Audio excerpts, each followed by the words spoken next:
present that is Derrik Williams, who is the president of HydroMetrics Water Resources. I've had the opportunity to work with Derrik over the last probably decade, I guess, on the Aqua Groundwater Committee. Derrik's played a real key role representing his clients in the aqua processes that develop the groundwater elevation monitoring, the Aqua Groundwater Framework document that I referred to earlier.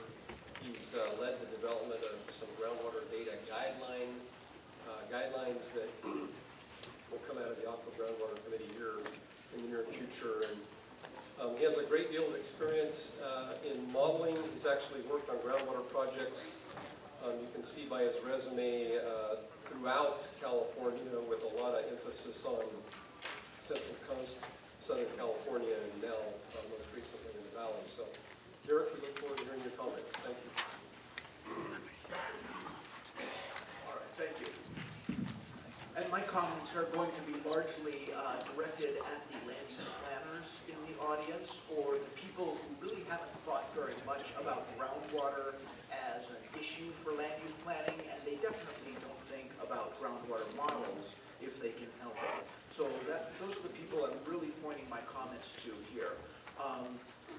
I think Dr. Hannock and Dave really teed up some nice issues there, and you're going to hear many of the same issues from me. I'm going to talk about very much the same issues, but they were talking at a very high level, where we're talking about what the legislation is and the state of California. I'm going to bring it down to a level to say, if you're a land use planner, what does it look like for you to be thinking about groundwater issues? What are kind of examples that you're going to be talking about? And so what I'm hoping to get out of this talk is for land use planners or other people who don't think about groundwater very much to start to realize that your decisions are going to be important for getting to the sustainability that Dave talked so much about, and that groundwater experts and the groundwater community can help you make decisions. We're not just a bunch of trolls, and we hopefully at some point at the end of this talk you will think that it's going to be in your best interest to be working together. So that's where we're going. The question, why should you care about groundwater models? The point is going to be made, and hopefully you will understand it by the end of today, that your land use decisions are going to have a large impact on whether we can meet our sustainability goals or not. They are not disconnected, and so your decisions are going to be important to us. Not only that, but why models is because groundwater models are the de facto method we use to decide whether our programs and policies are going to achieve sustainability. As Dave pointed out, we're talking about we need to achieve sustainability over a 20 to 50 year time frame. So we need to estimate what's going to happen in 20 to 50 years, and groundwater models are the tool that we use now just to estimate what happens that far out. They aren't, you don't have to think of them as scary things, they are just a tool that we're going to use.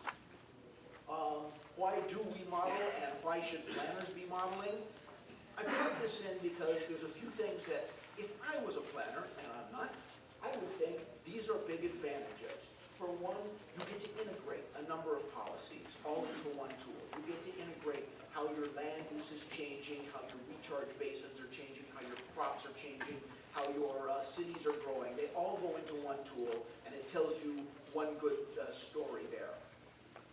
The other thing is, it tells us the expected outcome. That is, this isn't a guess, this is our best estimate.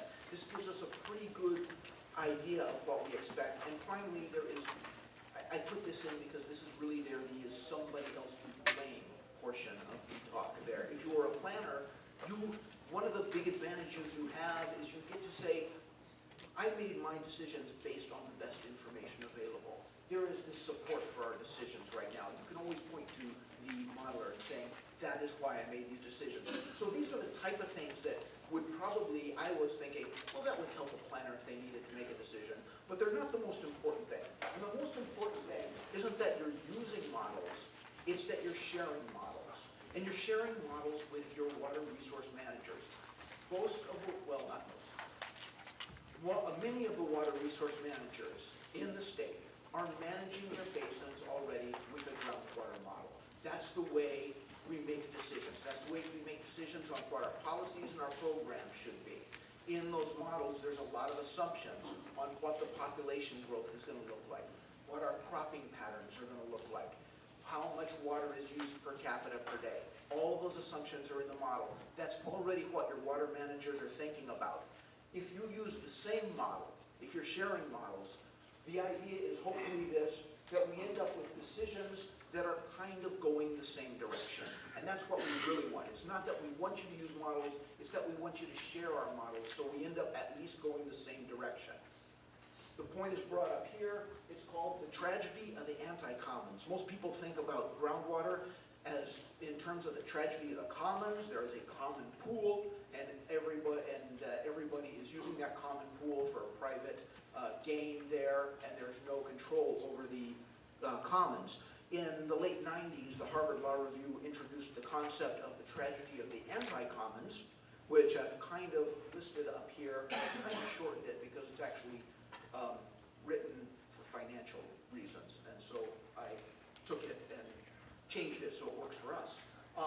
But it's that if you want a socially desirable outcome, there has to be a common knowledge, and there has to be a common set of tools and goals that you're going for. If everybody is working in their own pool, basically, you are not going to get to that socially desirable outcome. In the example here, the socially desirable outcome is the two goldfish hooking up, and clearly they have to be in the same bowl if that's going to happen. What we are talking about for our sakes is we need a common set of data, a common understanding of what our goals are, and common tools to get to those goals if we want to have the socially desirable outcome. And the socially desirable outcome right here is the groundwater sustainability that Dave talked about so much there. So this is what we want to avoid, this tragedy of the anti-commons, by having a common understanding of where we want to go. These are the reasons that I'm hoping, as a planner, you're thinking this would be a good idea to start working together with your water managers. One thing to remember, if you're a planner, the models do not make decisions for you. This is a common mistake I run into. People just say, keep running your model until you come up with the right answer. That will never happen, okay? It will never happen. They tell you what the consequences of your decisions, and they will often tell you what the wrong answer is, because you will try one thing and it is tragically bad. They will not tell you what the right answer is. There is still a lot of decision making involved in there.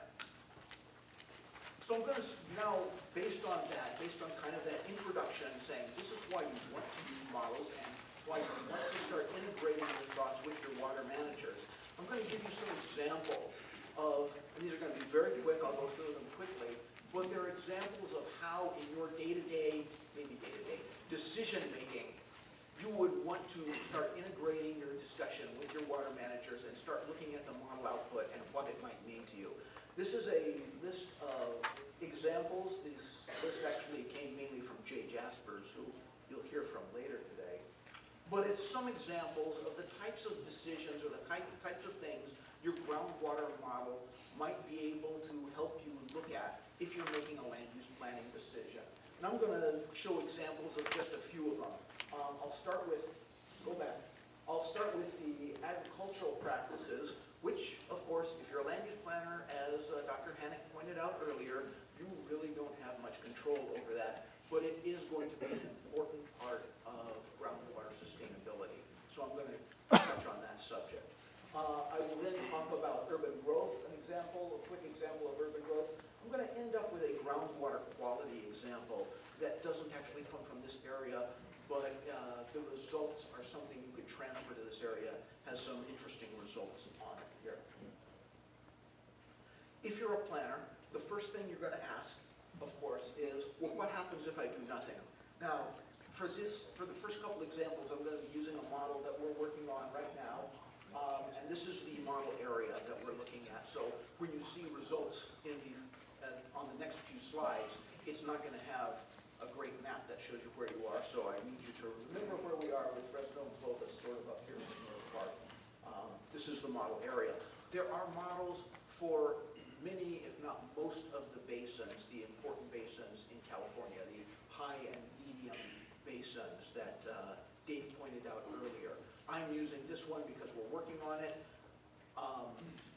There are models that cover the entire Central Valley, just little parts of the San Joaquin Valley. You always use the model that's at the scale that is appropriate for the question you're asking. For this one, for the first couple questions, I'm gonna use this model. And this is what the model should look like to you. It's a nice map. To a modeler, this is what the model looks like. Let me go back one. Are you aware that you loaded the wrong presentation? Yeah, okay. So anyway, there we go. The models, basically, they're three-dimensional things for us, but as I was saying, the first thing that as a planner you want to ask is what happens if we make no decision, if we just go forward, basically, with existing conditions. And so I will show the existing conditions. Are we there? Oh, good job, they did quick, okay. This is the model as a modeler sees it. That's of no interest to you whatsoever. This is the geology of the area, with the red areas being high conductivity gravels and the blue areas being sort of the low conductivity silts and clays. But what's more interesting to you is this. This is a rough end of what your groundwater levels in this basin look like now. And what I'm showing here, this is time next year actually, and the yellow areas are where groundwater levels are relatively high. The redder areas are where the groundwater levels are somewhat deeper underground. And for sustainability, we would like to keep the groundwater levels at least where they are. We don't want this to get redder or blacker and have any deeper water levels. These lines are contours of equal elevation. If you're used to reading a topo map, that's what these are. These are like topo maps. Every line is deeper and deeper water levels. If we read it out 40 years and said, if we make no changes to our land use right now, what happens in 40 years? It looks like this. You get a big drawdown. You get a lot lower water levels out on the west side of this basin here. You get more drawdown under the Fresno and Clovis area. Over here, water levels just continue to drop. This is what it looks like. What I'm plotting here is the amount of water in storage in this basin over time, between 2015 and 2055 for 40 years.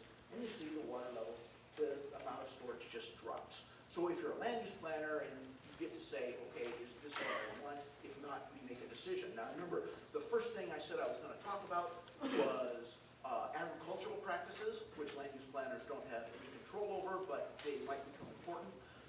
One of the issues that Dr. Hannock talked about were these permanent crops, particularly these nut trees, and the fact that during droughts and during times of water shortage, the problem with some of these permanent crops is that you need to keep them alive, and the cost of keeping these alive can be relatively expensive. That is one question. I wanted to ask a very separate question, which is, if we replaced all those nut trees with a different crop, what sort of effect does that have? And so I did in the model. And this is the sort of question you can ask with a model, is let's say we replace all the nut trees with vineyards. Now, we're not getting rid of the water demand because vineyards have a demand, but we can do that fairly quickly. And the results look like this. It has some effect. It is not a lifesaver by any means whatsoever. And these are fairly rough numbers. I put these simulations together just to make a point. Don't take home the numbers that you see up here, but I put them together just to make a point. If you replaced all the nut trees with vineyards, it helps. It is not a lifesaver there at all. So these are the sorts of things when people talk about, well, why don't we try this approach, why don't we try that approach? Models can fairly quickly tell you, is that enough to get you where you want to go? What more do you have to do? The second example I wanted to talk about was something that land use planners have much more control over, which is urban growth. And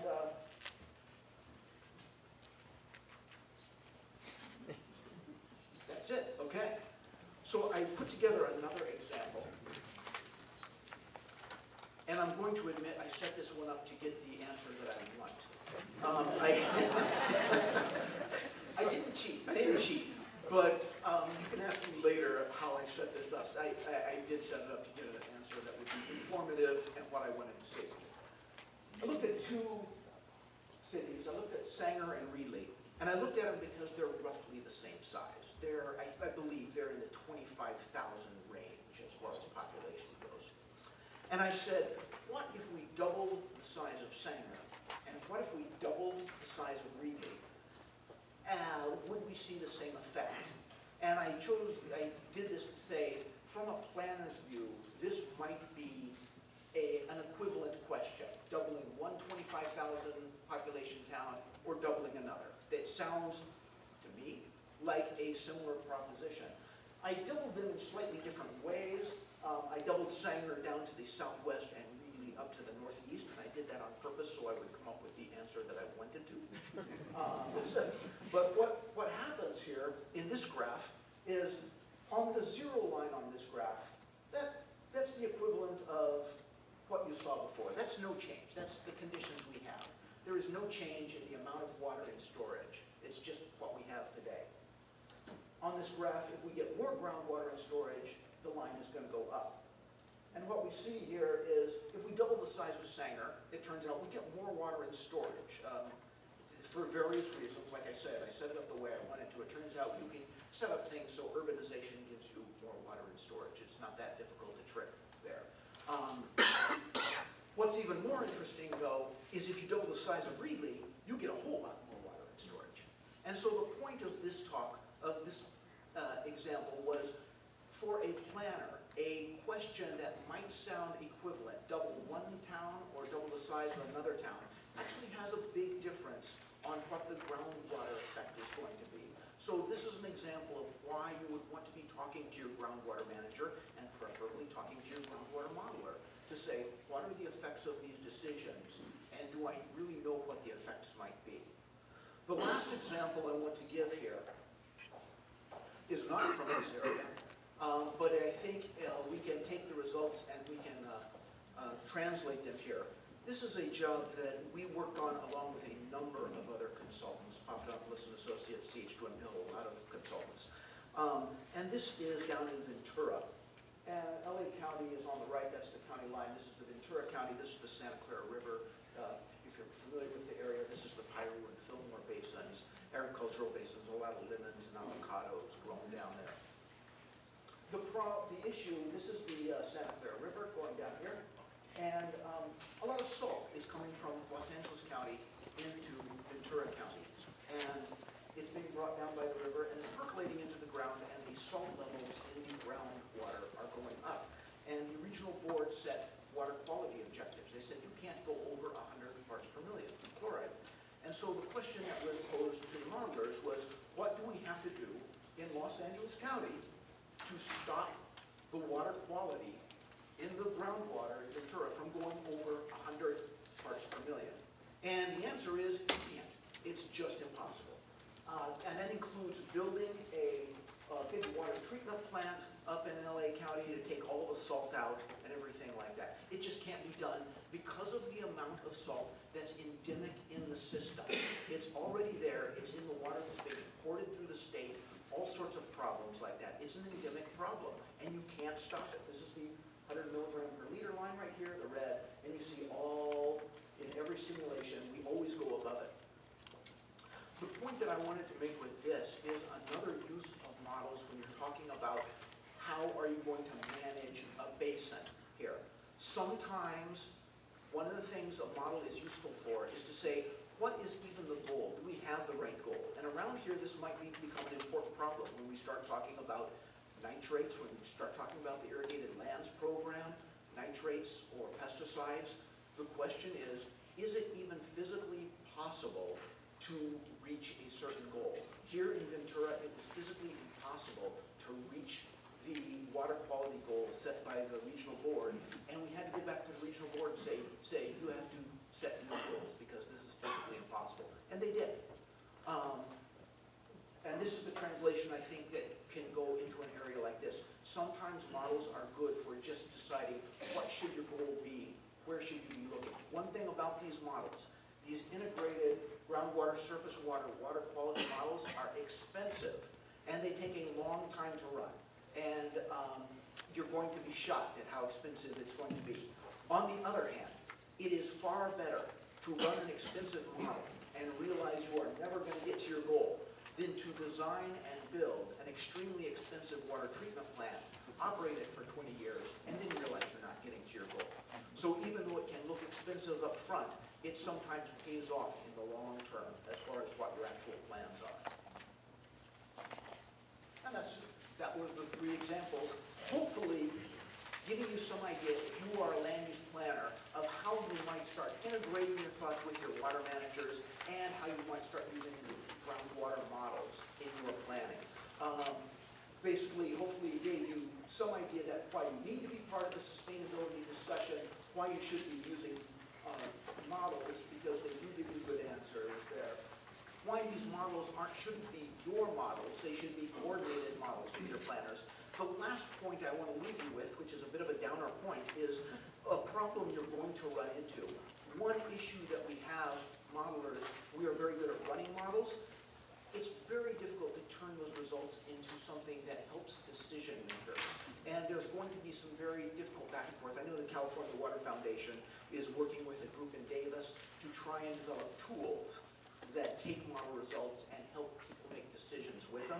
It's going to be a little sticky at the beginning. If you're a planner, you're going to get modelers who just really don't tell stories very well.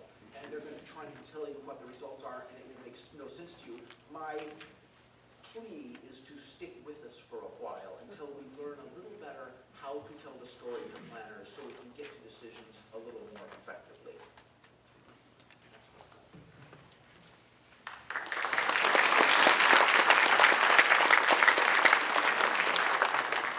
Again, I think we have time for a couple of questions I've been asked. For those of you who want to ask a question, raise your hand. We'll get a mic to you because we are filming this. It'll be forever memorized or lexicized, but whatever the right word is, and memorialized. Thank you, okay. Anybody have any questions? I do want to emphasize, because I had to step out when I came back in, there were some ice coming at me. The examples that Derrik gives are not necessarily promoting, for those of you from Sanger and Reedley, that we make decisions. For those of you who are managing a couple of water districts, who I know I'm going to get phone calls from this afternoon. We're not advocating. Phil Desktop has my phone already on speed. Examples, right? The point of this was models can allow us to run scenarios and understand how they impact the groundwater resource that we're trying to manage. So, if no questions, yes, Martin. Sorry.